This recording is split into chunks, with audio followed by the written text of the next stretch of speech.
అలాగే ఈనాటివి నరసింహారావు గారిని వేదిక అలంకరించాల్సిందిగా కోరుకుంటున్నాను. సరే, నరసింహారావు గారిని మన పివి నరసింహారావు గారికి పూల బొకేని అందించాల్సిందిగా కోరుకుంటున్నాం.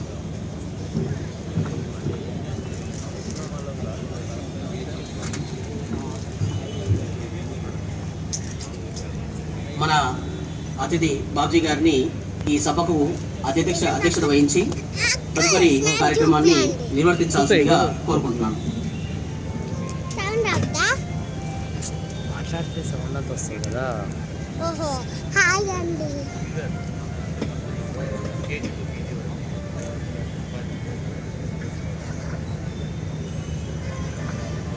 డాడీ స్పీచ్ అయిపోయిందా? అయిపోయింది. ఇంతకుముందు రికార్డింగ్ ఈనాటి వీడియో ఆన్ చేసి ఇచ్చాం. ముఖ్య అతిథి మన జిల్లా జాయింట్ కలెక్టర్ శ్రీ గంధం చంద్రుడు గారికి, టైమ్ సంస్థ విజయవాడ కేంద్రం డైరెక్టర్ శ్రీ నరసింహారావు గారికి, కాంపరెన్స్ CEO శ్రీ సత్యనారాయణ గారికి మీ అందరికీ ముందుగా నమస్కారాలు తెలియజేసుకుంటాను. విజయవాడ పుస్తక మహోత్సవాలలో ప్రతిరోజు సాహిత్య కార్యక్రమాలు, పుస్తకావిష్కరణలు జరుగుతాయి. ఈరోజు కాంపరెంట్ వారి కాంపిటేటివ్ సీడీలు ఒకేసారి 16 సీడీలను మన జిల్లా జాయింట్ కలెక్టర్ గంధం చంద్రుడు గారు ఆవిష్కరిస్తారు. ఇవే కాకుండా యాంటీవైరస్ సీడీలను కూడా శ్రీ నరసింహం గారు ఆవిష్కరిస్తారు. రోజు రోజుకి కొత్తగా వస్తున్న కంప్యూటర్ పరిజ్ఞానం నేర్చుకుని అప్డేట్ చేసుకునే వారికి ఇన్స్టిట్యూట్లు చుట్టూ తిరగకుండానే కావాల్సిన కోర్సు సీడీలను కొని తెచ్చుకొని ఇంట్లోనే నేర్చుకునే వీలు దొరికింది. కంప్యూటర్ల పరిరక్షణ కోసం యాంటీవైరస్ సీడీలు అందుబాటులోకి వచ్చాయి. వాటి ద్వారా అటు పిల్లలు పెద్దలు నేర్చుకొని పోటీ పరీక్షలకు హాజరవుతున్నారు. దీన్ని దృష్టిలో పెట్టుకొని కాంపరెంట్ వారు మార్కెట్లో విడుదల చేస్తున్నందుకు వారికి ధన్యవాదాలు. మన 2 తెలుగు రాష్ట్రాలలో ప్రామాణిక సీడీల తయారీలో అగ్రగాములైన కాంపరెంట్ హైదరాబాద్ సంస్థ వారు ఎడ్యుకేషనల్ సీడీ రూపకల్పనలో ఎంతో ఖ్యాతి గడించారు. గత దశాబ్దం పైగా భిన్న రంగాలలో విద్యా విషయాల సీడీలను రూపొందించిన కాంపరెంట్ వారిని మరోసారి అభినందిస్తూ నమస్తే. ఇప్పుడు కాంపరెంట్ CEO శ్రీ సత్యనారాయణ గారిని మాట్లాడవలసిందిగా కోరుతున్నాను.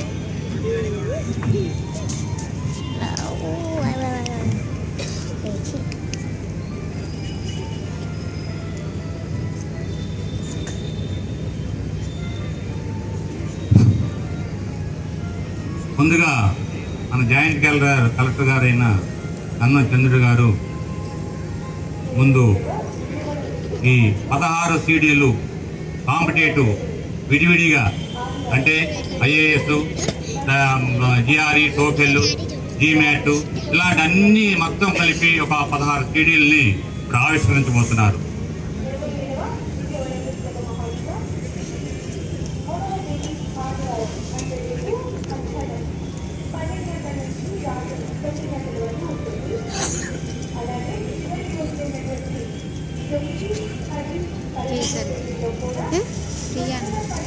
ఏం తీయాలి? అదే తీస్తుంది.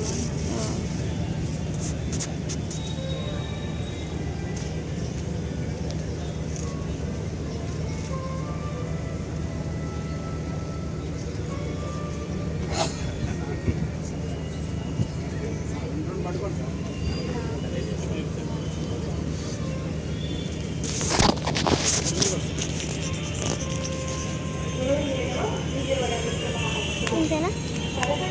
ఇంతేనా?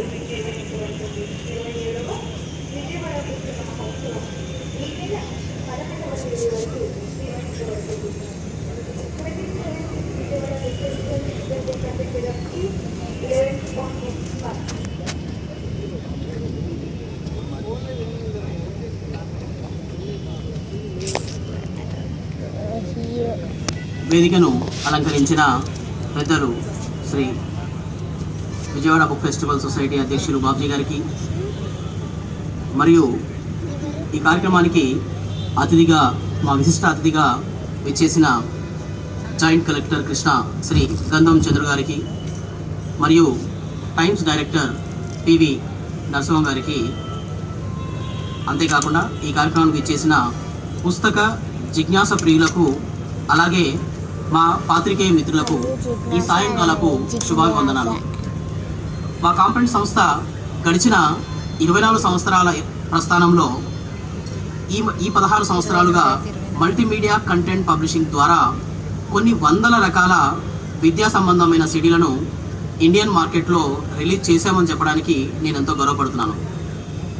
అలాగే మా మొట్టమొదటి యానిమేటెడ్ సిడీ 1922లో రిలీజ్ చేసిన పిల్లల కథల సిడీ అనగనగా మొదలుకొని ఈరోజు ఆవిష్కరించిన ఈ కాంపిటేటివ్ సిడీస్ వరకు యానిమేషన్ రూపంలో, డిజిటల్ లెసన్స్ రూపంలో, కంప్యూటర్ బేస్డ్ ట్యూటర్స్ రూపంలో ఇప్పటి వరకు పిల్లల కథలు, రైమ్స్, స్కూల్ సబ్జెక్ట్స్, అకాడమిక్ సంబంధించినవి, హెల్త్కి సంబంధించినవి, అన్ని రకాల ఎంట్రన్స్ ఎగ్జామ్స్కు ప్రిపేర్ కాదగ్గ సిడీలను 500 పైచిలుకు సిడీలను రూపొందించడం జరిగింది. ఈ సిడీలను భారతదేశ వ్యాప్తంగా మాకున్న 300 పైగా పంపిణీ ద్వారా మరియు ఆన్లైన్ ద్వారా 15 మిలియన్ పీపుల్, 15 మిలియన్ కస్టమర్స్ ఇప్పటి వరకు మా ఎడ్యుకేషనల్ కంటెంట్ని యూజ్ చేయడం జరిగింది.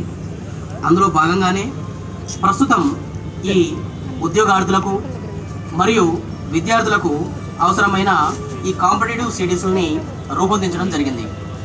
ఈరోజు ఆవిష్కరించిన సిడీలలో ముఖ్యంగా సివిల్ సర్వీసెస్ సంబంధించి, అలాగే స్టాఫ్ సెలక్షన్స్ కమిషన్ సంబంధించి, బ్యాంకింగ్, పిఓ మరియు క్లరికల్ ఎగ్జామ్స్కు ఉపయోగించదగిన, ఉద్యోగ సంబంధ పోటీ పరీక్షలకు ఉపయోగించదగిన మరియు తమకు తాముగా సొంతంగా ప్రిపేర్ కావడానికి అవసరమైన మొత్తం కోర్స్ మెటీరియల్ను, అలాగే సెల్ఫ్ టెస్ట్ కొరకు సాఫ్ట్వేర్ని ఈ సిడీలలో అందించడం జరిగింది. నిష్ణాతులైన అధ్యాపకులచే ఈ కోర్సు మెటీరియల్ను రూపొందించి కంప్యూటర్ ద్వారా అతి తక్కువ కాలంలో మిమ్మల్ని మీరు తీర్చిదిద్దుకొని ఈ కాంపిటేటివ్ ఎగ్జామ్స్లో విజేతలుగా నిలవడానికి ఈ సిడీల రూపకల్పన చేయడం జరిగింది. అలాగే విద్యార్థుల కోసము క్యాట్, గేట్, సిమాట్ మరియు ఒలింపియాడ్ 6th క్లాస్ నుంచి 10th క్లాస్ వరకు ఒలింపియాడ్, అన్ని రకాల ఒలింపియాడ్ టెస్టులని ప్రిపేర్ కావడానికి సిడీలను ఆవిష్కరించడం జరిగింది. రాత నేర్పడం నుండి మన తలరాతలు మార్చే అత్యుత్తమ ఉద్యోగాలను పొందడం వరకు మేము తయారు చేసిన ఈ సిడీలను ఎప్పటిలాగే ఆదరిస్తారని ఆశిస్తూ సెలవు తీసుకుంటున్నాను.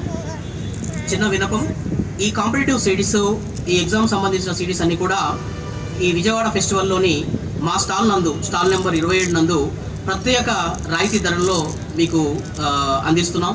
అలాగే మా distributor new student book world Eluru road వద్ద కూడా మీకు ఎప్పుడూ అందుబాటులో ఉంటాయి. ఈ సదవకాశాన్ని వినియోగించుకోవాల్సిందిగా మా విన్నపం. Thank you very much Satyanarayana గారు. ఇప్పుడు జాయింట్ కలెక్టర్ గంధం చంద్రుడు గారిని మాట్లాడవలసిందిగా కోరుతున్నాను.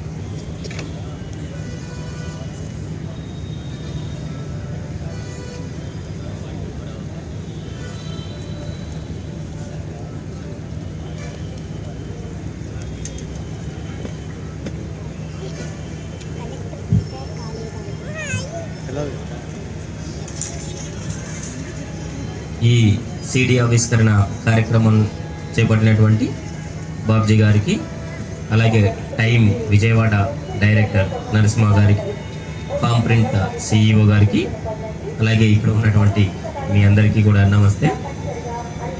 ఈ సిడీస్ ఏవైతే చేసి ఉన్నారో కాంపిటేటివ్ ఎగ్జామ్కి పనికొచ్చేటటువంటి అంత ఇన్ఫర్మేషన్ సిడి రూపంలో కాంపాక్ట్గా వచ్చి ఉంది.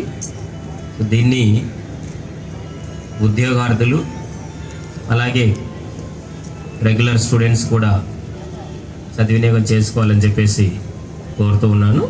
అది కూడా ఐ థింక్ తక్కువ ధరలకే కాంప్రహెన్సివ్గా ఈ ఇన్ఫర్మేషన్ అంతా పొందుపరిచి సీడీల రూపంలో తెచ్చినందుకు ఫస్ట్ ఆఫ్ ఆల్ కాంప్రెంట్ వారికి అభినందనలు. దీన్ని సద్వినియోగం చేసుకోవాల్సిందిగా మీ అందరినీ కోరుతున్నాను. Thank you.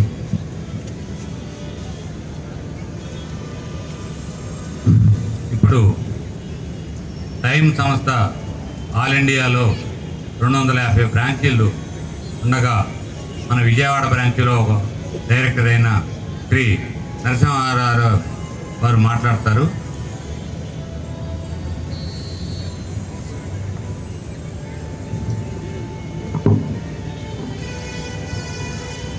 వేదికను అలంకరించిన జాయింట్ కలెక్టర్ చంద్రుడి గారికి, అలాగే బాబ్జీ గారికి, సిఇఓ కాంప్రింట్ పబ్లికేషన్స్, సభకు ఆహుతులుగా వచ్చిన మీ అందరికీ నా నమస్కారాలు.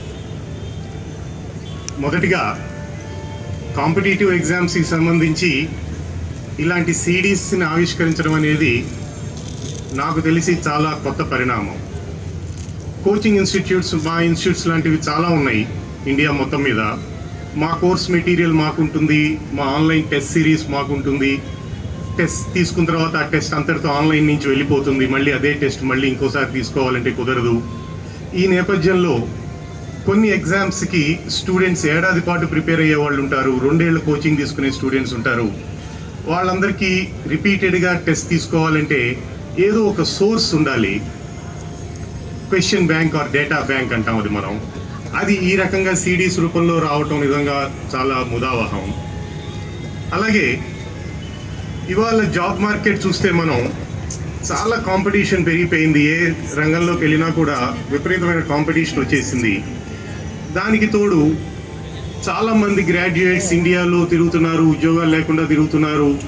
నాస్కామ్ లాంటి సంస్థలు 75% గ్రాడ్యుయేట్స్ ఇవాళ ఇండియాలో ఎంప్లాయబిలిటీ స్కిల్స్ లేవు అని చెప్పేసి భయపెడుతున్న సందర్భాలు కూడా జరుగుతున్నాయి.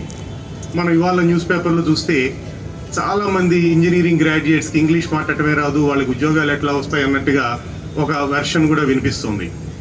కానీ ఒక గోల్ సెట్ చేసుకుని, ఒక ఆబ్జెక్టివ్ సెట్ చేసుకుని మొదటి నుంచి అదే తరహాలో ప్రిపేర్ అవుతున్న వాళ్ళకి ఎటువంటి ఆటంకాలు లేవు, ఎటువంటి అడ్డంకులు కూడా లేవు. కోచింగ్ సంస్థల్లో మాలాంటి టైం లాంటి కోచింగ్ సంస్థల్లో ఒక రకమైన కోచింగ్ ఉంటుంది, ఒక రకమైన టెస్ట్ సిరీస్ ప్యాకేజెస్ ఉంటాయి, క్లాస్ రూమ్ కోచింగ్ ఉంటుంది. ఈ సీడీలని ఇంటి దగ్గర తీసుకుని చేసే వాళ్ళకి కూడా నేను చెప్పేది ఏంటంటే, సీడీస్ ఓన్లీ క్లాస్ రూమ్ కోచింగ్కి సప్లిమెంట్గానే ఉపయోగపడతాయి తప్ప అచ్చగా సీడీస్ మించి చేద్దాం అనుకుంటే చేసేవాళ్ళు ఉంటారు, కానీ అది పూర్తిగా అవ్వకపోవచ్చు. ఎందుకంటే ఈ కాంపిటేటివ్ ఎగ్జామ్స్ అన్నిటికీ కూడా టైం కన్స్ట్రెయింట్ చాలా ఎక్కువ ఉంటుంది. ఇప్పుడు for example all India level exam cat అనేది తీసుకున్నాం అనుకోండి, మనం ఎంబీఏ చేయడానికి ఐఐఎమ్స్లో అది ఎగ్జామ్ మొత్తం డ్యూరేషన్ 3 గంటలు ఉంటుంది. అదే పరీక్ష 5 గంటలు టైం ఇస్తే అందరూ రాస్తారు ఇండియాలో, కానీ 3 గంటల్లో రాసి సీట్ తెచ్చుకోగలిగిన వాడే గొప్పవాడు. అలా టైం కన్స్ట్రెయింట్ ప్రతి కాంపిటేటివ్ ఎగ్జామ్కి కూడా టైం కన్స్ట్రెయింట్ ఉంటుంది. నేను ఇందాక బాబ్జీ గారితో మాట్లాడేప్పుడు ఆయన అన్నారు, ఈ డిజైన్ చేసిన టెస్ట్ సిరీస్ అన్నీ కూడా ఆ టైం కన్స్టెంట్ని కూడా దృష్టిలో పెట్టుకుని డిజైన్ చేశాము. అంటే ఫర్ ఎగ్జాంపుల్ ఇప్పుడు ఎస్బీఐ పిఓ ఎగ్జామ్ కానివ్వండి, ఐబీపీఎస్ బ్యాంక్ ఎగ్జామ్ కానివ్వండి, ఇవన్నీ కూడా 2 hours, 2.5 hours, 3 hours టెస్ట్ ఆటోమేటిక్గా అయిపోయేట్టుగా డిజైన్ చేశాము మేమని. అది నిజంగా చాలా ముదావహమైన పరిణామం. ఎందుకంటే స్టూడెంట్, ఇప్పుడు మీ అబ్బాయి కానీ మీ అమ్మాయి కానీ ఇంట్లో కూర్చుని కంప్యూటర్ ముందు కూర్చుని టెస్ట్ తీసుకుంటున్నారు అనుకోండి, తీసుకుంటూనే ఉంటారు గంటల తరబడి, క్వశ్చన్లు వస్తూనే ఉంటాయి, తీసుకుంటూనే ఉంటారు. అంతా అయిపోయిందా టైం చూసుకుంటే 5 గంటలు గడిచిపోతుంది. కానీ ఇదే ఎగ్జామ్ ఒరిజినల్గా వాళ్ళు రాయాలంటే 3 గంటల్లోనో 2.5 గంటల్లోనో రాయాలి. సో ఆ టెస్ట్ మెథడాలజీ, ఆ టెస్ట్ ప్రిపరేషన్ మొదటి నుంచి అలవాటు చేసుకుంటే కాంపిటేటివ్ ఎగ్జామ్స్లో సక్సెస్ఫుల్గా బయటకు రావడం అనేది పెద్ద కష్టమైన విషయం ఏం కాదు. కానీ ఇక్కడ ఒక విషయం మీకు చెప్పాల్సింది ఏంటంటే, చాలా కాంపిటేటివ్ ఎగ్జామ్స్ చాలా పెయిన్ఫుల్గా ఉంటున్నాయని స్టూడెంట్స్ కొంతమంది కంప్లైంట్ చేస్తుంటారు. మా స్టూడెంట్స్ కూడా ఫీడ్బ్యాక్ ఇస్తూ ఉంటారు. ఇప్పుడు క్యాట్ అనే పరీక్ష తీసుకున్నారనుకోండి, ఐఐఎమ్స్లో ఎంబీఏ చేయడానికి మొత్తం అక్కడ ఉన్నవి 4,000 సీట్లు ఉన్నాయి 19 ఐఐఎంలో కలిపి. ఈ 4,000 సీట్ల కోసం సుమారుగా 2,75,000 మంది పరీక్ష రాస్తారు.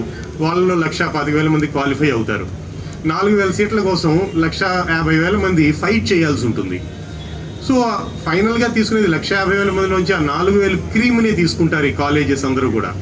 ఆ క్రీమ్ ఎవరు అంటే మొదటి రోజు నుంచి గోల్ సెట్ చేసుకుని, ఆబ్జెక్టివ్ సెట్ చేసుకుని, మన ఆబ్జెక్టివ్ ఏంటి, మనం ఏ రకంగా వెళితే సక్సెస్ఫుల్గా బయటకు అంటే ఐఐఎం ఎంబీఏకి ఎట్లాగో ఇంజనీరింగ్కి ఐఐటి ఎలాగో అలా లాకి 16 నేషనల్ లా యూనివర్సిటీస్ అని పెట్టింది గవర్నమెంట్, సెంట్రల్ గవర్నమెంట్. వాటిల్లో బెంగళూరు లా స్కూల్ ఒకటి, నల్సర్ హైదరాబాద్ ఒకటి, ఇవన్నీ చాలా పాపులర్. రీసెంట్గా మా టైం హైదరాబాద్ స్టూడెంట్ ఒకటి నల్సర్ నుంచి 5 years పూర్తి చేసుకుని బయటకు వస్తే ఈ ఓంట్ బిలీవ్ 36 lakhs శాలరీతో బయటకు వచ్చేసాడు అతను. Campus placement 36 lakhs per year, అంటే నెలకి 3 లక్షల జీతం. అతని వయసు 21 ఏళ్ళు. అతను ఒకేసారి మనం 36 లక్షలు చేతికి ఇచ్చి లిక్విడ్ కరెన్సీగా కౌంట్ చేయి ఒకసారి అన్నాం అనుకోండి, అది కౌంటింగ్ అయ్యేప్పుడు రిటైర్ అయిపోతాడు కూడా, అన్నేళ్ళు పడుతుంది. 36 lakhs at the age of 21 years is a big salary. మరి ఇన్ని అవకాశాలు ఉన్నాయి బయటికి. ఒక్కసారి రెగ్యులర్ స్ట్రీమ్స్ కాకుండా మనం బయటికి తొంగి చూసామనుకోండి, చాలా అవకాశాలు ఉన్నాయి. అది పిల్లలకి మనం చెప్తే తెలియదు, పిల్లలకి తెలీదు. మనం చెప్పగలగాలి వాళ్ళని దగ్గర కూర్చోబెట్టుకుని, అందరిలా కాకుండా నువ్వేమైనా వెరైటీగా చేస్తావా, డిఫరెంట్ స్ట్రీమ్కి వెళ్తావా అని.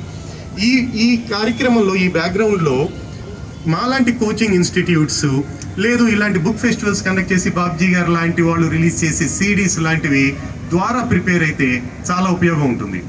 ఈ కాంపిటేటివ్ ఎగ్జామ్స్కి ఎప్పుడు కూడా చాలా మంది స్టూడెంట్స్ వచ్చి డౌట్ అడుగుతూ ఉంటారు, సార్ కోచింగ్ లేకుండా మేము పాస్ అవ్వలేమా, కోచింగ్ లేకుండా సీట్ తెచ్చుకోలేమా అని. ఖచ్చితంగా తెచ్చుకోవచ్చు, కోచింగ్ కంపల్సరీ అని ఎవరికి ఎప్పుడు చెప్పను నేను. కాకపోతే time management is very important in all these competitive examinations. మనం ఇంట్లో తలుపేసుకుని ఒక లెక్క సాల్వ్ చేస్తే అర్థమెటిక్లో 30 గంట పడుతుంది. అదే లెక్కని క్లాస్ రూమ్లో కూర్చుంటే ఫ్యాకల్టీ మెంబర్ 45 secondsలో చెప్తారు. ఆ టైం మేనేజ్మెంట్ కోసమని కోచింగ్ అవసరం. అలాగే ఇటువంటి సీడీలు కూడా మీరు ఇంట్లో పెట్టుకుని చేసుకుంటూ డౌట్స్ ఉన్నప్పుడు ఫ్యాకల్టీతో ఇంటరాక్ట్ అయ్యి చేస్తున్నారనుకోండి, ప్రిపరేషన్ సజావుగా జరుగుతుంది. సో పేరెంట్స్ అందరికీ నేను విన్నవించుకునేది ఒకటే, రెగ్యులర్గా కాకుండా కొంచెం డిఫరెంట్గా ఆలోచించండి. మీ పిల్లలతో ఒక 10 నిమిషాలు అరగంట స్పెండ్ చేయండి ప్రతిరోజు.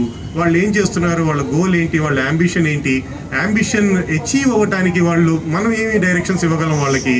ఎందుకంటే నాకు తెలిసి చాలామంది పేరెంట్స్, మా ఫ్రెండ్స్ కానీ చాలామంది పేరెంట్స్ ఇవాళ మా వాడికి ఫీజు కట్టేశాను, 40,000 కట్టమన్నారు, అదేదో కాలేజీలో ఎంపీసీ 40,000 కట్టాను, ఈవినింగ్ వచ్చి ట్యూషన్కి వెళ్తాడంటారు. వాడు ఏం చేస్తున్నాడు, నిజంగా ట్యూషన్కి వెళ్తున్నాడా, ఆ కాలేజ్ ఎంపీసీ క్లాసులకి వెళ్తున్నాడా అనేది మనం పట్టించుకునేంత తీరిక కూడా లేదు మనకి. అలా కాకుండా కనీసం ఒక 10 నిమిషాలు ప్రతిరోజు మీ అబ్బాయిని కానీ అమ్మాయిని కానీ దగ్గర కూర్చోబెట్టుకుని, ఏం చేద్దాం అనుకుంటున్నావు, ఏమవుతావు, దానికి కావాల్సింది ఎట్లా ప్రిపేర్ అవుతున్నావు, నన్ను ఎట్లా హెల్ప్ చేయమంటావు, డబ్బులు అయితే నేను కడతాను కానీ చదవటం నువ్వే చదవాలి కదా, నీ బదులు నేను చదవలేను, నీ బదులు నేను పరీక్ష రాయలేను.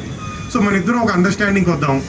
అట్లీస్ట్ రాబోయే 2 సంవత్సరాలు చాలా క్రూషియల్ నీ కెరియర్కి అని చెప్పగలిగిన పేరెంట్స్ ఇళ్లలో ఉన్నప్పుడు డిఫరెంట్ కోర్సెస్ తీసుకోవడానికి పిల్లలు ఏమాత్రం వెనకాడరు. వండర్ఫుల్ కోర్సెస్ ఉన్నాయండి. ఇప్పుడు ఐఏఎస్ ఆఫీసర్ మనం ఎదుర్కొనే ఉన్నారు. ఆయన కూడా రెగ్యులర్గా మీలాగా ఆలోచించుంటే ఆయన కూడా ఎక్కడో ఏదో చిన్న ఉద్యోగంలో సెటిల్ అయ్యి ఉండేవాళ్ళు. ఇవాళ జాయింట్ కలెక్టర్ అయ్యి రేపు ఆల్మోస్ట్ ఇంకా అనదర్ 4-5 yearsలో డెఫినెట్గా ఒక డిస్ట్రిక్ట్ కలెక్టర్గా మళ్ళీ ఆయన మన ముందుకు వస్తారు. అంటే అవకాశాలు ఉన్నాయి మన ముందర, మనం వాడుకోవట్లేదు. ఆ మూసలోంచి, ఆ ట్రెడిషన్ నుంచి బయటకు రాలేక సతమతం అయిపోయే తల్లిదండ్రులు చాలామంది ఉన్నారు ఇవాళ. ఆంధ్రాలోనే కాదు, ఇండియా మొత్తం మీద అందరికీ ఇదే ప్రాబ్లం. అందుకని న్యూస్ పేపర్లు కూడా ఏం చేస్తుంటారు, బెదరగొట్టడం అవనివ్వండి, ఏదన్నా అవనివ్వండి, 75% of the graduates do not have employability skills అని ఒక ఆర్టికల్ రాస్తారు. దాంతో బాగా చదువుతున్న పిల్లలకు కూడా ఒక రకమైన నిస్పృహ వస్తుంది. ఎట్టాగో ఉద్యోగాలు లేవు, ఎంత చదివినా ఉపయోగం ఉంది లేని. సొసైటీలో అందరి బాధ్యత ఉంది, మీడియా బాధ్యత ఉంటుంది, తల్లిదండ్రులుగా మన బాధ్యత ఉంటుంది. మన పిల్లలకి ఏది తప్పు ఏది కరెక్టో చెప్పగలిగితే ఖచ్చితంగా వాళ్ళు సరైన మార్గంలోనే వెళ్తారని నా నమ్మకం. నాకు ఈ అవకాశం ఇచ్చిన విజయవాడ బుక్ ఫెస్టివల్ సొసైటీ వాళ్ళకి ధన్యవాదాలు. నమస్తే. మీ అమూల్యమైన సమాచారాన్ని అందించినందుకు ధన్యవాదాలు నరసింహం గారు.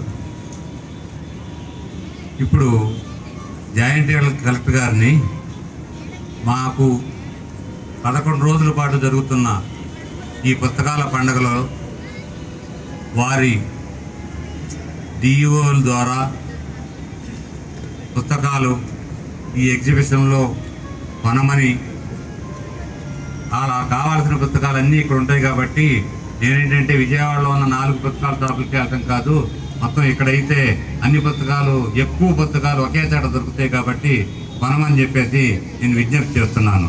వారికి డిఓల ద్వారా ఉపాధ్యాయులకి ఉత్తర్వులు అందజేయాలని చెప్పేసి నేను కోరుతూ ఒకసారి వారికి మరోసారి విజ్ఞప్తి చేస్తున్నాను.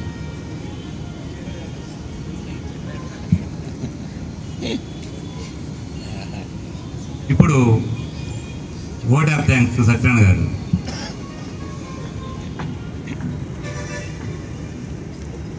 ఈనాటి మా కార్యక్రమాన్ని అధ్యక్ష స్థానంలో ఉండి విజయవంతంగా నిర్వర్తించిన బాబ్జీ గారికిను, అలాగే మా సిడీస్ను ఆవిష్కరించిన మా అతిథి శ్రీ గంధం చంద్రుడు గారు జాయింట్ కలెక్టర్ గారికి మరియు పివి నరసింహం టైమ్స్ డైరెక్టర్ గారికి కృతజ్ఞతలు తెలియజేస్తూ ఈ సభని ముగిస్తున్నాం.